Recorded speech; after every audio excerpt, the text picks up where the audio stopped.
E como é que tá o tempo? Tá frio, tá chovendo, tá com neve, tá com geada, tá seco, enfim. O tempo, o assunto tempo, né? É um assunto que liga a todos nós, né? Porque é uma variável que nós não temos controle, né? O tempo a gente pode observar, prever, tentar acompanhar, enfim, mas não temos nenhum controle sobre ele, especialmente nessa questão climática, né? E nós estamos vivenciando, já vem acontecendo nos últimos verões, e nesse com bastante intensidade, a questão da estiagem, que em primeiro lugar atinge o agronegócio, especialmente a lavoura, né, a safra de verão, né, que já tivemos a perda praticamente total do milho, uma grande perda na safra de soja, e também a diminuição de pastagens, a questão bovina, inclusive aqui em Tupã-Siretã. Nós ainda não recebemos os dados oficiais, mas sabemos que a Secretaria de Desenvolvimento Rural, que responde por isso junto ao Poder Público Municipal, tem aumentado muito o número de atendimentos no interior, especialmente para bebedouros, né, para animais, e até levando água potável para as pessoas. A gente, felizmente, aqui no perímetro urbano de Tupã-Siretã, estamos tendo uma normalidade no fornecimento. Nós tivemos no final do ano passado alguns momentos de dificuldade ali, com problemas de reservatório e de rede de distribuição, que em alguns momentos chegou a causar desabastecimento, né? Ali no meu bairro, por exemplo, no Martins, tinha dias que era constante assim, a falta de água. Mas agora normalizou. Então a gente tem a falsa sensação de que está tudo tranquilo, tudo normal, que não há nenhum problema de nós nos precavermos. Mas sempre a gente vê a Corsã, que é quem nos fornece água aqui, sempre comentando, olha, não desperdice água, mesmo nos períodos de fartura, não desperdice, use com consciência, use com cuidado. Eu imagino que nesse período isso seja ainda mais acentuado. Para a gente ampliar essa informação, eu tenho contato nesse momento aqui conosco do superintendente regional da Corsã, que aliás é um tupã-siritanense, ele já conversou conosco em outras oportunidades, o José Roberto Senhorim Epstein, e eu entrei em contato com ele a semana passada, né? Informando que estávamos fazendo algumas divulgações pontuais no sentido de estimular as pessoas a fazer o uso consciente da água e até se colocando à disposição para a Corsã fazer campanha nesse sentido, né? E ele até me informou naquele momento que ainda há uma transição na empresa que passou a ser privada, né? Agora em dezembro. Mas o José Roberto, a nosso convite, aceitou de falar conosco aqui para ampliarmos essa informação e sabermos como é que está a questão. Claro que regional, ele tem a responsabilidade de ser o superintendente regional, mas também pontual aqui na terra dele, aqui na terra da Mãe de Deus. E a gente vai conversar com o José Roberto Senhorim Epstein nessa manhã. Bom dia, José Roberto, tudo bem? Bom dia, Miguel. Bom dia, ouvintes da Rádio Tupã. Primeiramente, gostaria de agradecer a oportunidade aí de a gente estar, que a Rádio Tupã está dando aí para nós, né, para a Corsã e para a Corsã de Tupã-Siretã, de trazermos informações aí referente à questão do abastecimento de água e bem num período de extrema criticidade, né, em relação a esse tema da forte estiagem que tem atingido aí o estado como um todo, mas em especial, né, para nós que acompanhamos o setor de saneamento, nós observamos que a região central do estado, onde a gente atende aqui, tem sido uma das mais afetadas aí em termos dessa estiagem que pelo terceiro ano consecutivo tem nos atingido. Sem dúvida. Aliás, você salientou bem, a gente acompanhou. Agora, semana passada, fizemos uma entrevista com a Rede Gaúcha Sat, com o governo do estado do Rio Grande do Sul, sobre a estiagem no estado, e na entrevista foi salientado que a região mais atingida é o centro do estado, incluindo aí Santa Maria, onde você está, e a nossa região aqui também. Falando na questão mais regional, José Roberto, como é que está o fornecimento de água por parte da Corsã nos municípios que vocês atendem nessa região? Algum local mais crítico? Enfim, como é que está regionalmente? Bom, Miguel, a nossa região aqui ela atende aí 30 municípios, né? Então ela é bem extensa, a regional. Ela vai até Venâncio Aires, né? São Cepé, Mata e Tupã-Siretã, são os 4 limites da nossa regional. Os municípios com maior necessidade de atenção estão sendo alguns municípios da Quarta Colônia, né? Que a gente está entrando no nosso radar aí, inclusive com avaliações de necessidade de alternativas complementares ao abastecimento, e o município de Itaara, né, que é um outro município também, o Lago Socep, que abastece a cidade, ele está com o seu volume bastante comprometido, então a gente já está com algumas outras alternativas aí a serem tomadas a partir dessa semana. Mais específico, a região de Tupã-Seretã, né, nós temos ali um sistema bem robusto, porque nós temos um abastecimento de água exclusivo por poços profundos, embora os poços profundos, né, poços artesianos, mais comumente chamado, né, eles são mais imunes, menos sensíveis, vamos dizer assim, a essa estiagem. Claro que não quer dizer que eles não sofram também, né, com a redução de seus volumes, dos seus níveis, né, mas ele é mais imune comparado a captações superficiais. Então, em Tupã-Seretã, nós estamos com uma situação que nem tu relataste anteriormente ali, confortável. Passamos aí o final do ano passado, ali, mês de novembro, dezembro, com algumas dificuldades, que a gente estava concluindo as manutenções de uns reservatórios, já esperando essa necessidade de tê-los adequadamente para a operação agora no verão. Né? Então, hoje, assim, da nossa região mesmo, os municípios aí são municípios da Quarta Colônia e município de Itaara, aí, que estão no nosso radar com maior preocupação em termos de abastecimento de água. Perfeito. Apesar da preocupação, claro que as pessoas devem estar atentas, mas não há falta de água. Estão conseguindo abastecer ou tem alguns casos que chega a faltar água? Perfeito, Miguel. Não existe nenhum tipo de falta de água, de racionamento, né, implantado pela companhia, né? Mesmo nas últimas 2 estiagens, né, indo já para a terceira agora, nós não tivemos, a Corsã não teve nenhum histórico de necessidade de implantação de rodízio ou de algum tipo de interrupção no fornecimento de água, né?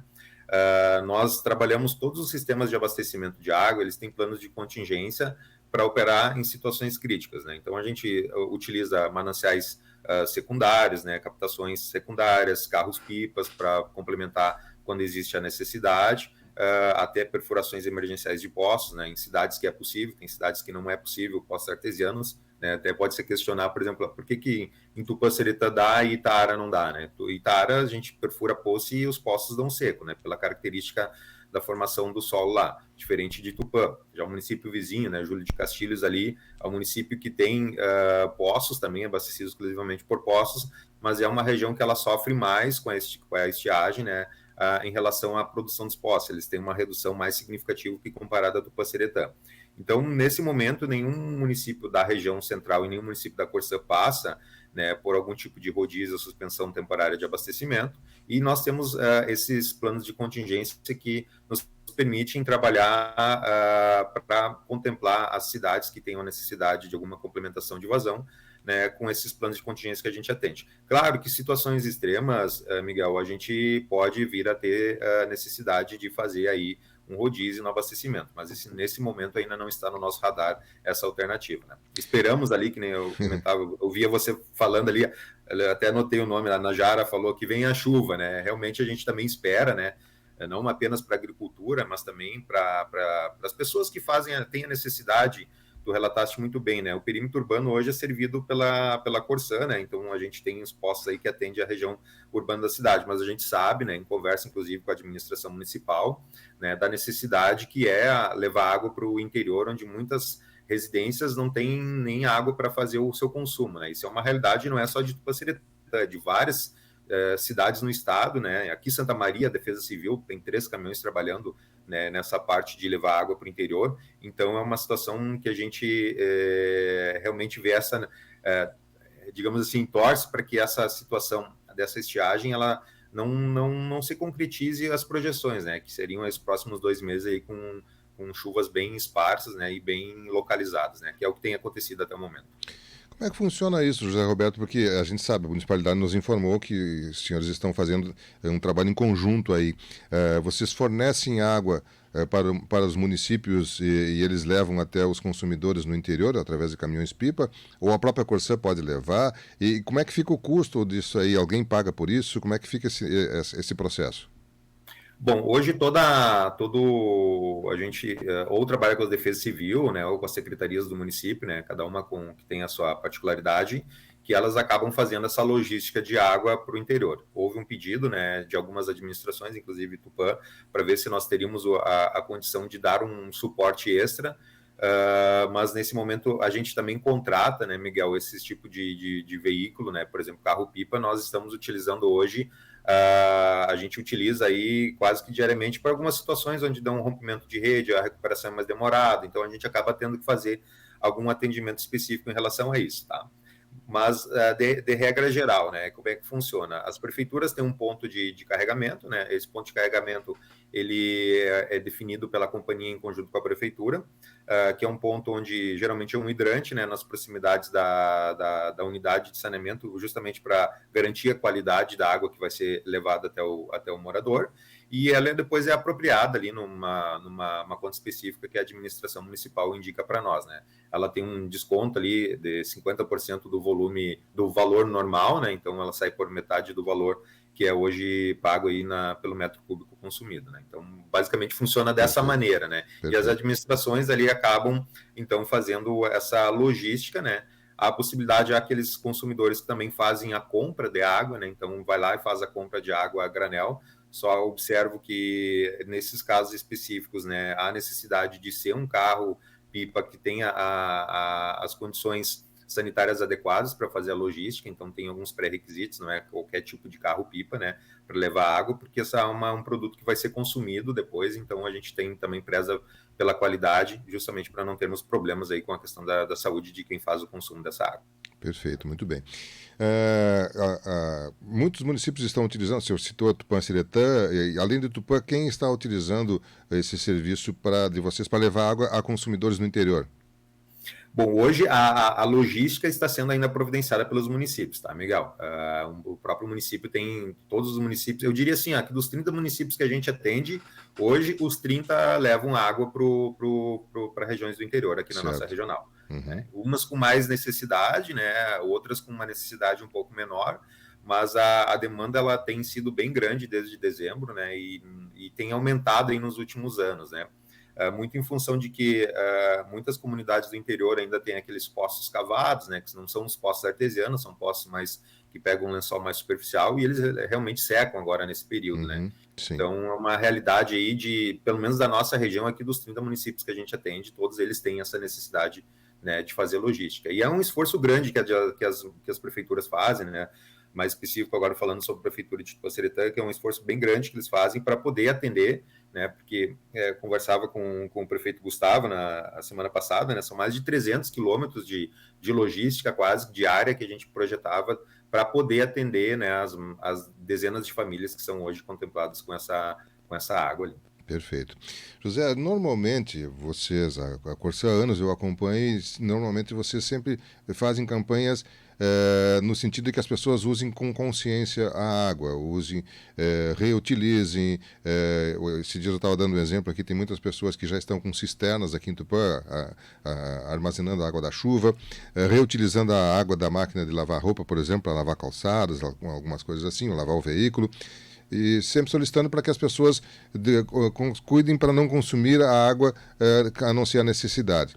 Claro que num momento como este, isso ainda é mais relevante, apesar de, como você comentou, nós estamos com tranquilidade no abastecimento, é importante que as pessoas tenham consciência e utilizem com uma forma mais econômica possível, é isso, José?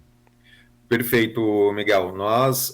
A gente sempre tenta, digamos assim, ser bem transparente nas informações, né, relacionadas a esse tema do abastecimento público, no sentido de que não se confunda, né, a tranquilidade, ou seja, a disponibilidade hídrica que a gente tem na cidade, com a necessidade nesse momento de fazer o consumo racional mais do que em outros períodos, né? Então, aquelas boas práticas, em especial, né, características do município de Tupã-Siretã, né? Então, hoje, nós temos ali 12 poços artesianos que abastecem o município, né? Conseguimos atender aí, eles operam de 15 a 16 horas por dia, então há uma folga operacional ainda para atender a demanda, mas a estiagem ela vem se agravando e, consequentemente, como eu comentei anteriormente, embora os poços eles sofram menos com as questões da estiagem, eles também têm, né, a redução em sua produção à medida que a estiagem ela se torna mais longa. Então, é importante que a gente preserve desde já, né, reduza o tempo de operação ou opere dentro da margem de projeto dos poços, para que não haja um estresse hidráulico que a gente chama nos poços artesianos. E nisso é importante que, da nossa parte, enquanto companhia, fazermos as ações mais rápidas possíveis em termos de manutenção, para evitarmos o desperdício, e da parte dos nossos clientes termos aí a compreensão do uso racional, né? Quando a gente fala o uso racional, né, que nem tu falaste, desse bons exemplos de reutilizar as questões da água de máquina quando vai lavar a calçada, não regar, né, a grama, né, que a gente sabe anda minha mãe mora em Tupaciretã, então vou frequentemente para aí, a grama dela estava morrendo, eu disse, não vai molhar a grama, mãe, que não é o momento, é agora, né, então, porque realmente a gente sabe, né, que ninguém quer quer ver a sua grama morrer se tem água em casa, mas não é o momento de fazer irrigação, de lavar a calçada com mangueira, né, lavar os veículos com mangueira, então fazer o banho também, a gente tem, né, a consciência de não ser um banho muito demorado, então utilizar de uma forma bem consciente, porque realmente tenhamos aí, né, um verão que vai ser bem severo aí para nós, em termos de temperaturas também, né, essa semana principalmente vai ter altas temperaturas previstas, embora há uma instabilidade, mas as temperaturas vão ser bem elevadas nessa semana, que os nossos clientes, né, consigam nos ajudar nesse momento de necessidade, né, porque realmente eu diria assim, a gente só sente falta daquilo quando realmente quando só dá valor, digamos assim, com mais intensidade quando está faltando, né, e a questão da água é um exemplo bem claro, Miguel, porque a gente vê nessas pessoas que dependem de, às vezes, receber uma carga por semana de água, quanto é valorizado, quanto é racionado essas águas, assim, quanto se aprende muito com essas pessoas no dia a dia, né, de que tem que usar, que tem essa escassez hídrica, de que fazem a utilização muito racional, né, em seus imóveis. Então, acho que é um bom exemplo para a gente trazer para nós também, né, nesse período, né, enquanto consumidor, né, eu também, enquanto consumidor, a gente busca fazer isso nas nossas residências também. Perfeito. Você comentou antes que alguns poços no interior falham, agora nesse momento ficam sem água, porque são aqueles poços mais antigos, não é um poço artesiano. Para se fazer um poço artesiano hoje, como é que funciona o processo? Eu não sei se passa pela Corsã ou não, se tem alguma coisa, mas você deve ter ciência, ou deve ter conhecimento quais as exigências legais e como é que se faz de forma correta. Como é que, se alguém no interior quer fazer um poço artesiano, ou até no perímetro urbano, é possível fazer? Como é que funciona? Bom, no perímetro urbano, onde existe o abastecimento público, não é possível fazer, né? Ressalvo para alguma situação muito excepcional que não seja para consumo humano, né? Então, hoje, você precisa uma autorização do Departamento de Recursos Hídricos do Estado, DRH, né, para perfuração e uma locação de um poço artesiano. E aí o custo de perfuração de um poço artesiano, ele vai de 5 a 100 mil reais, 200 mil reais, depende muito da característica da vazão, né, que você vai requerer ou vai estar projetando para o poço artesiano. Então, mas hoje, para você fazer de uma forma regularizada a perfuração de um poço artesiano, né, a primeira etapa é fazer a requisição, a autorização para a perfuração, que é feito junto ao Departamento de Recursos Hídricos do Estado. A partir dessa autorização, você perfura o poço artesiano, né, através de uma empresa. A Corsã tem equipes de perfuração de poços que fazem para a própria Corsã, né? A Secretaria de Agricultura do Estado, ela faz também para o Estado, para os municípios, né, conveniados com o Estado, perfuração de poços também para comunidades do interior, né? Mas aqueles particulares ou alguma associação hídrica, que existe muito também, né, que fazem aquele conjunto de moradores para perfurar um poço artesiano, tem que ter esse rito, né? DRH, depois perfura o poço, se o poço deu água, você tem que fazer o processo de outorga, né? Que daí é um outro processo também que você tem que fazer o teste hidráulico, verificar a qualidade da água, né? Porque nem todo poço artesiano, Miguel, é importante a gente destacar isso também, nem todo poço artesiano ele é aproveitável. Muitas vezes, né, em Tupaciretã a gente não tem esse problema, mas já tivemos em outros municípios situações onde o poço, ele acaba, a característica da água, ou ele tem excesso de flúor, excesso de manganês, excesso de metais pesados, né, e acaba não sendo aproveitável, né.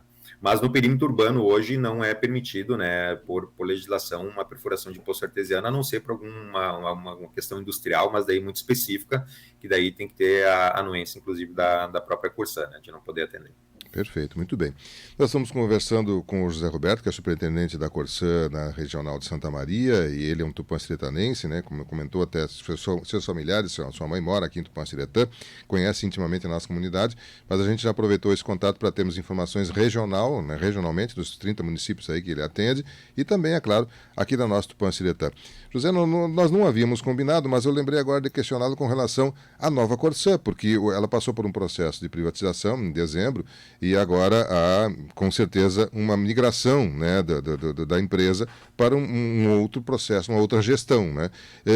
O que está acontecendo? Já existem algumas expectativas do que pode alterar, do que vai ser, ou ainda está em análise? Você já tem informações sobre isso? Como é que deve ser a nova Corsã para vocês, servidores, e para nós, consumidores? Perfeito. Nós temos, Miguel, nós tivemos em dezembro, né, então, o processo de leilão da companhia, né, o Grupo Aegea foi o vencedor do leilão. Esse leilão foi homologado agora no início do ano, né, ele foi feito na Bolsa de Valores lá em São Paulo, e agora nós temos a previsão de até março ali, o dia exato flutua ali próximo ao dia 20 de março, como digamos assim, a virada de chave, ou seja, para a Corsã ser, então, administrativamente vinculada, então, ao novo grupo controlador, né, que seria o Grupo Aegea. Existem algumas ações aí que estão correndo, né, paralelas a isso, né, até a própria Procuradoria-Geral do Estado está trabalhando nisso, mas a previsão, né, inicial agora é que a partir de março, então, o novo grupo assuma. Nós temos os compromissos pactuados ali com o município, eles estão regrados em contratos de programa, né? Perdão, em contratos.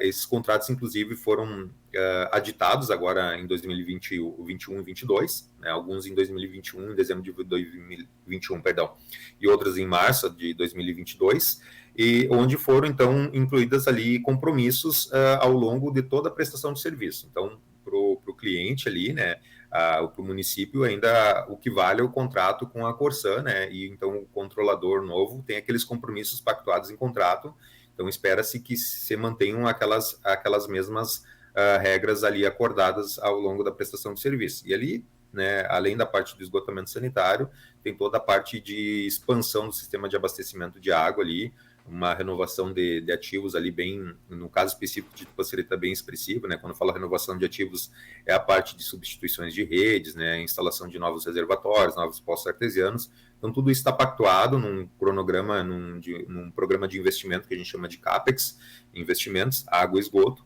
né? Onde a prefeitura, então, fiscaliza, né, a execução daquele contrato, independente se é Corsã pública ou privada, a partir de março, né? Ela tem aqueles compromissos pactuados e regulados e fiscalizados também pela Agência de Regulação do Estado do Rio Grande do Sul, a AGERGS, né? Então, são dois entes que acabam fiscalizando essa prestação de serviço. Então, para o cliente, em tese, né, e para o município, a prestação ela continua da mesma forma que a gente vem fazendo ali, né? Perfeito. Dentro desses investimentos e melhorias e ampliações, o que você destaca para a Tupancretá como, no seu modo de ver hoje, mais relevantes para acontecer nos próximos períodos, aí, a médio e longo prazo? Perfeito. Nós tivemos aí,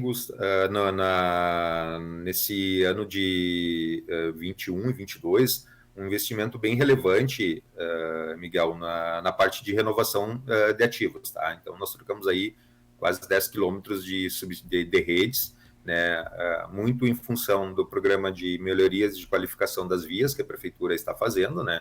Então, onde todas as ruas onde a Prefeitura substituiu, implantou acapamento asfáltico ou implantou pavimento onde não existia, né, por demanda da prefeitura, a gente fez a substituição ou deslocamento das redes junto ao meio-fio ou passeio público.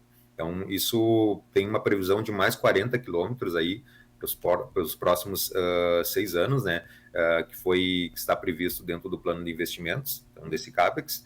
Além do mais, nós temos novos reservatórios, com aquelas características daqueles reservatórios que a gente colocou lá na Medeiros, né, que são reservatórios de distribuição que a gente utiliza de menor porte para descentralizar o centro de reservação, que hoje era apenas na sede da Corsã, onde a gente concentrava toda a reservação da cidade. Agora a gente está na Medeiros, depois vai lá para o Distrito Industrial, depois vai lá para o frigorífico. Então, são outras regiões da cidade que a gente também tem essa expansão, né, e novos postos artesianos. Na parte do esgotamento sanitário, pela característica da cidade, né, Tupã e Júlio, a gente fez meio que um projeto em conjunto, onde vai ser instalada uma estação de tratamento de resíduos no município de Júlio de Castilhos para atender Tupã e Júlio de Castilhos, né, para fazer as limpezas de fossas sépticas, né, que é o programa Solutrate, que é a manutenção periódica das soluções individuais que a gente tem. Então, é um investimento que vai ser no município de Júlio de Castilhos, mas que ele vai atender a demanda de Tupanciretã também para a logística dos caminhões limpa-fossas, né? Que hoje é um problema, Miguel, né, que esses municípios passaram, então, para a Corsã a responsabilidade para a parte do esgotamento sanitário, e até o ano passado a gente não tinha uma alternativa de fazer as limpezas de fossas sépticas, né? Então, aquele trator, aquele caminhão que as prefeituras antigamente utilizavam, né, hoje isso não pode ser feito, né, de uma forma sem dar a destinação correta. Então, hoje a gente está implantando, né, essa estação de tratamento de esgoto em Júlio de Castilhos para atender esses dois municípios para ficar com uma logística mais adequada. Então, de um resumo geral, né, seriam as substituições de redes, poços artesianos novos que a gente vai implantar, novos reservatórios, né, e além dessa parte de prestação de serviço de limpeza de esgotamento sanitário das soluções individuais no município de Tupanciretã. Qual é a expectativa de funcionamento dessa estação de tratamento de resíduos? Nós concluímos a concepção do projeto agora em final do ano passado, né? A partir desse ano nós temos 2 anos para implantar agora essa estação ali, né? Construir ela em Júlio de Castilhos. Já temos uma área ali, a gente já falou com o prefeito lá, tivemos visitando, né, para definir em conjunto com a prefeitura a alocação desta área, realizamos os projetos, estamos já em negociação também com da referente à área, tem um processo de regularização que já está em andamento. Então, pelo contrato, né, nós temos até 2023, 2024, até o final de 2024, para implantar essa unidade de gerenciamento de lodo, que a gente chama que é uma UGL. Uhum. Por que definiu-se por Júlio de Castilhos e não Tupã, ou no meio do caminho? Mais pela questão da área, Miguel, porque tem nós temos essas unidades de gerenciamento de lodo, ela tem uma necessidade de ter um corpo receptor, né? Então, no estudo de concepção que a gente elaborou, nós identificamos uma área que fica um pouco afastada até do perímetro urbano de Júlio de Castilhos ali, mas ela já poderia atender também uma região de Júlio de Castilhos que vai ser com redes do tipo separador absoluto, né? Então, essa questão de utilizar estruturas em um município para atender mais de ela é desenhada para todo o estado, tá? Então, vou te citar um outro exemplo, né, que a gente tem aqui, onde é previsto para a região de Restinga Seca, né, ter uma unidade da mesma característica que vai pegar a quarta colônia como um todo. Então, a gente trabalha num raio de até 50 quilômetros, né, de atendimento. Então, o Júlio de Castilhos vai poder atender Itaara também, nessa mesma lógica, né? Uhum. Então, foi mais por questões técnicas mesmo, né? Corpo receptor e a questão da implantação da logística, né? Nesse raio de atuação do programa de limpeza de fossas sépticas que a gente tem, né? Perfeito. Bem, são 9h31, a gente está conversando com o José Roberto, que é superintendente da Corsã na nossa regional aqui de Santa Maria, atende também, inclusive, Tupanciretã, mais 29 municípios aí. Ouvintes estão mandando aqui alguns comentários, né? A Anclário Cardoso está perguntando, essa empresa que estava para comprar a Corsã não está sendo investigada? Me parece, pela argumentação dela, que parece que ela não é muito simpática à empresa. Não sei se há algum tipo de problema na empresa, se tem alguma ciência disso, José Roberto? Miguel, em relação ao grupo que comprou a companhia, né, ele já é um parceiro da Corsã na região metropolitana, onde a gente opera uma parceria público-privada, né? Então, ele já tem, em 9 municípios da região metropolitana, a Corsã já tem um contrato da PPP, né, que ele é um contrato bem extenso aí em termos de prazo de execução, e ele já atende ali toda a região metropolitana em 9 municípios, né? Eu desconheço realmente qualquer tipo de notícia sobre esse tema, né? Então, não teria muito a argumentar em relação sobre essa situação. O que a gente pode falar é que já é a maior empresa de saneamento privado que tem no Brasil como um todo, né? E que ela já opera aí com a Corsã, a região metropolitana, na parte de esgotamento sanitário. Perfeito, muito bem. Bem, nós estamos conversando com José Roberto Ciolim Epstein, superintendente regional da Corsã, que a nosso convite ampliou as informações sobre essa questão do momento atual, né, do fornecimento de água por parte da Corsã na região central, que ele responde, claro que com mais detalhes aqui para Tupã-Ciretã, mas também falamos regionalmente, algumas perspectivas também de presente e de futuro. E eu quero agradecer, José Roberto, pela sua gentileza de atender o nosso convite, né?